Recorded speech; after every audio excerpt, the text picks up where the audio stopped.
चलिए आज बात करते हैं झारखंड की। एक ऐसा राज्य जिसके पास भारत का करीब 40% खनिज है। सोचिए कितनी संभावनाएं हैं ना। लेकिन यहीं पर एक बहुत बड़ा विरोधाभास भी है। इसी अमीर धरती पर यहाँ के युवा एक बहुत बड़े रोजगार संकट से जूझ रहे हैं। आज हम इसी उलझी हुई कहानी को सुलझाने की कोशिश करेंगे। तो देखिए, झारखंड की कहानी शुरू होती है इसकी जमीन से। ये सिर्फ जमीन का टुकड़ा नहीं है, ये भारत के 40% से ज्यादा खनिज संसाधनों का खजाना है। मतलब माइनिंग, मेटल और इससे जुड़ी इंडस्ट्रीज के लिए जबरदस्त पोटेंशियल। लेकिन झारखंड की असली दौलत सिर्फ जमीन के नीचे नहीं है। यहाँ एक और बहुत बड़ी ताकत है, और वो है यहाँ के लोग। सोचकर देखिए, राज्य की 60% आबादी युवा है, काम करने वाली उम्र की है। ये एक बहुत बड़ा डेमोग्राफिक डिविडेंड है, एक ऐसी युवा ऊर्जा जो किसी भी इकोनॉमी को आसमान पर पहुंचा सकती है। तो फिर सवाल ये उठता है कि जब जमीन में बेशकीमती संसाधन हैं और लोगों में इतनी युवा शक्ति, तो फिर यहाँ के नौजवानों के लिए नौकरी ढूंढना इतना बड़ा संघर्ष क्यों बन गया है? यही वो पहेली है जिसे हम आज समझने वाले हैं। इस सिचुएशन को समझने के लिए हमें एक कॉन्सेप्ट को समझना होगा जिसे एक्सपर्ट्स कहते हैं डेमोग्राफिक ट्रैप, यानी जनसांख्यिकीय जाल। यह तब होता है जब किसी जगह की युवा आबादी, जो उसकी सबसे बड़ी ताकत होनी चाहिए, वो नौकरी के मौकों की कमी की वजह से एक बोझ, एक संकट बन जाती है। और ये संकट कितना गहरा है, इसका अंदाजा आप इस एक आंकड़े से लगाइए। 25 साल से कम उम्र के जो पढ़े लिखे ग्रेजुएट्स हैं, उनमें से 42.3% बेरोजगार हैं। ये सिर्फ एक नंबर नहीं है, ये उन लाखों युवाओं की कहानी है जिनकी डिग्रियां उन्हें नौकरी नहीं दिला पा रही।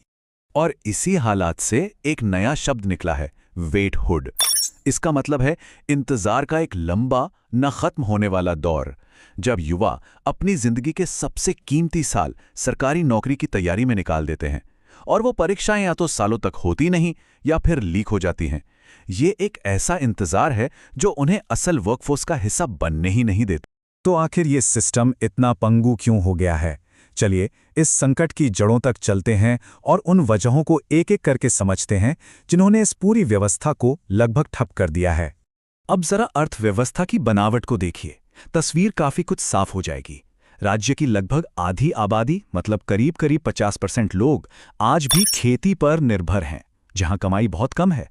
और दूसरी तरफ मैन्युफैक्चरिंग सेक्टर, जो अच्छी नौकरियां बना सकता है, उसमें सिर्फ 9% लोग काम करते हैं। ये एक बहुत बड़ा स्ट्रक्चरल इम्बैलेंस है। और जब इंडस्ट्री में नौकरियां नहीं हैं, तो सारे के सारे युवा किधर देखेंगे? जाहिर है, सरकारी नौकरियों की तरफ। एक सर्वे बताता है कि करीब 74% छात्र सरकारी नौकरी ही करना चाहते हैं। लेकिन असली प्रॉब्लम यह है कि सरकारी नौकरियां हैं बहुत ही कम। मतलब मांग और सप्लाई में जमीन आसमान का फर्क है। और ये सिर्फ नौकरी पाने की होड़ नहीं है। झारखंड में सरकारी नौकरी का मतलब है सामाजिक सुरक्षा, इज्जत और एक सेटल लाइफ। ये एक ऐसी सोच है जो कई पीढ़ियों से चली आ रही है और युवाओं को एक ऐसी रेस में धकेल देती है जहां सीटें मुट्ठी भर हैं और उम्मीदवार लाखों में। और इस सरकारी नौकरी के सपने का सबसे कड़वा सच है भर्ती सिस्टम का फेलियर। जेपीएससी यानी झारखंड पब्लिक सर्विस कमीशन इसका सबसे बड़ा उदाहरण है। आप सोचिए, 2008 में हुए घोटाले की जांच चलती रही और 12 साल बाद 2025 में जाकर आरोपियों को कोर्ट में बुलाया गया। इस तरह की धांधली और देरी ने तो युवाओं का सिस्टम पर से भरोसा ही उठा दिया है। और ऐसा नहीं है कि ये सब पुरानी बातें हैं, ये सिलसिला आज भी जारी है। हाल ही में जेएसएससी सीजीएल परीक्षा का पेपर लीक हो गया। नतीजा, 6.5 लाख उम्मीदवारों का भविष्य बीच में ही लटक गया। जब भर्ती का प्रोसेस ही भरोसेमंद न हो तो युवाओं में गुस्सा और हताशा तो आएगी ही। अच्छा, तो सरकारी नौकरियों का हाल तो हमने देख लिया।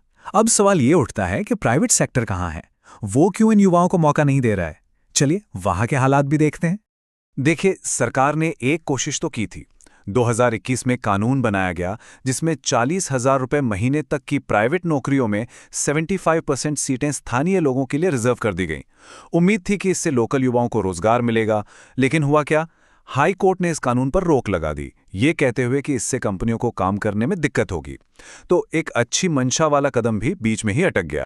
ये सब जो सिस्टम में गड़बड़ियां हैं, जो आंकड़े हैं, इनके पीछे असली कीमत तो यहाँ के युवा और उनके परिवार हर दिन चुका रहे हैं। ये सिर्फ इकोनॉमिक्स की बात नहीं है, ये एक मानवीय संकट है। और ये एक ऐसा चक्र बन गया है जिससे निकलना बहुत मुश्किल है। गांव में खेती से गुजारा होता नहीं तो युवा शहर भागते हैं। शहर में अच्छी नौकरी मिलती नहीं तो वो दूसरे राज्यों में पलायन करने पर मजबूर हो जाते हैं। और जो यहीं रह जाते हैं वो अक्सर अपनी डिग्री से बहुत छोटे लेवल का काम करते हैं। ये सिर्फ आर्थिक नुकसान नहीं है, इससे समाज में अशांति का खतरा भी बढ़ता है। तो क्या सब कुछ इतना ही निराशाजनक है? क्या कोई रास्ता नहीं है? खैर, कुछ नई कोशिशें जरूर हो रही हैं जो शायद इस तस्वीर को बदल सकें।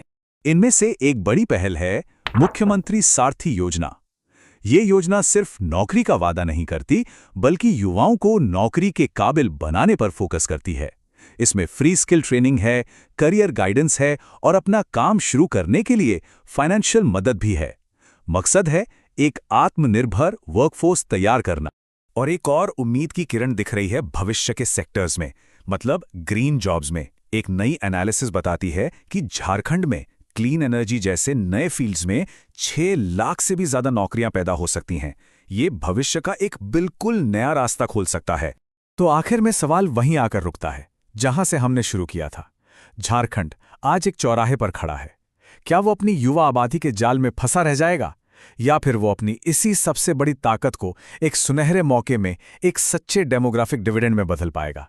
इसका जवाब आने वाली नीतियों और उन्हें लागू करने के तरीके पर ही निर्भर करेगा।